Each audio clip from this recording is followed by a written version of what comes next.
अस्सलामुअलैकुम friends, auto doctor में आपको खुशामदीद। मेरा नाम है बिलाल सईद और आज की इस वीडियो में हम देखेंगे कि अगर मीटर भी ठीक हो, मीटर केबल भी ठीक हो, उसके बावजूद मीटर काम ना करे तो किस चीज़ को चेक किया जाता है। आइए फ्रेंड्स वीडियो को शुरू करते हैं। फ्रेंड्स, 4 मुंह वाले पेचकस का इस्तेमाल करें और इस पेच को खोल दें। उसके बाद आपने मीटर वाले केबल को बाहर निकालना है। फ्रेंड्स, इस नोब को गौर से देखें। व्हील के घूमने के साथ साथ इस नोब को घूमना चाहिए, जो कि ये नहीं घूम रही। हमें इसे ठीक करना है। तो आइए वीडियो को आगे बढ़ाते हैं और व्हील को खोल के चेक करते हैं। फ्रेंड्स, सबसे पहले ब्रेक वाली केबल का नट लूज़ कर दें। उसके बाद 14 नंबर की चाबी का इस्तेमाल करें और एक्सल का नट भी लूज़ कर दें। उसके बाद एक्सल को बाहर निकाल लें। फ्रेंड्स, उसके बाद व्हील फ्री हो जाएगा। अब हमने लेदर प्लेट को बाहर निकालना है। फ्रेंड्स, एक चीज़ को नोट करें, यहाँ पर हब पर कट्स लग चुके हैं। मैं आपको बताता हूँ कि ये कट्स आखिर क्यों लगे हैं। फ्रेंड्स, वो पतरी जो हब और गरारी को जोड़ कर रखती है वो लूज़ हो चुकी है, जिसकी वजह से उसने कट्स लगाना शुरू कर दिए थे। हमें इस पतरी को भी तब्दील करना होगा और उस हब का भी हल निकालना होगा।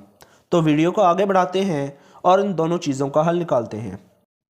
फ्रेंड्स, इस पतरी को आप गौर से भी देख सकते हैं, ये पूरी तरह से घिस चुकी है। ये पतरी इस तरह फिट होती है, लेकिन जब ये घिस जाए तो ये हब पर इस तरह घूमना शुरू हो जाती है और कट्स लगाना शुरू कर देती है। आइए फ्रेंड्स, हब का हल निकालते हैं। इस तरह की मैजिक लें, दोनों ट्यूब्स को आपस में मिलाएं और फिर इसको हब की कट्स वाली जगह पर फैला दें।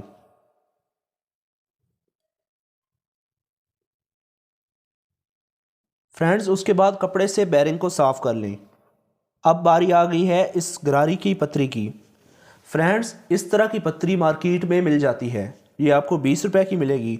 आप इसे खुद भी तब्दील कर सकते हैं। फ्रेंड्स, एक चीज़ को नोट करें, इस पर दोनों तरफ इस तरह के उभार हैं। ये ऊपर की तरफ आएंगे। हमने इन्हें ऊपर रख कर इस तरह फिट करना है। फ्रेंड्स, प्लास का इस्तेमाल करते हुए इनको प्रेस कर दें। मैंने इन्हें प्रेस कर दिया है। उसके बाद आपने इसे ग्रीस लगा देनी है। फ्रेंड्स, ग्रीस लगाने के बाद गरारी को हब में फिट कर दें।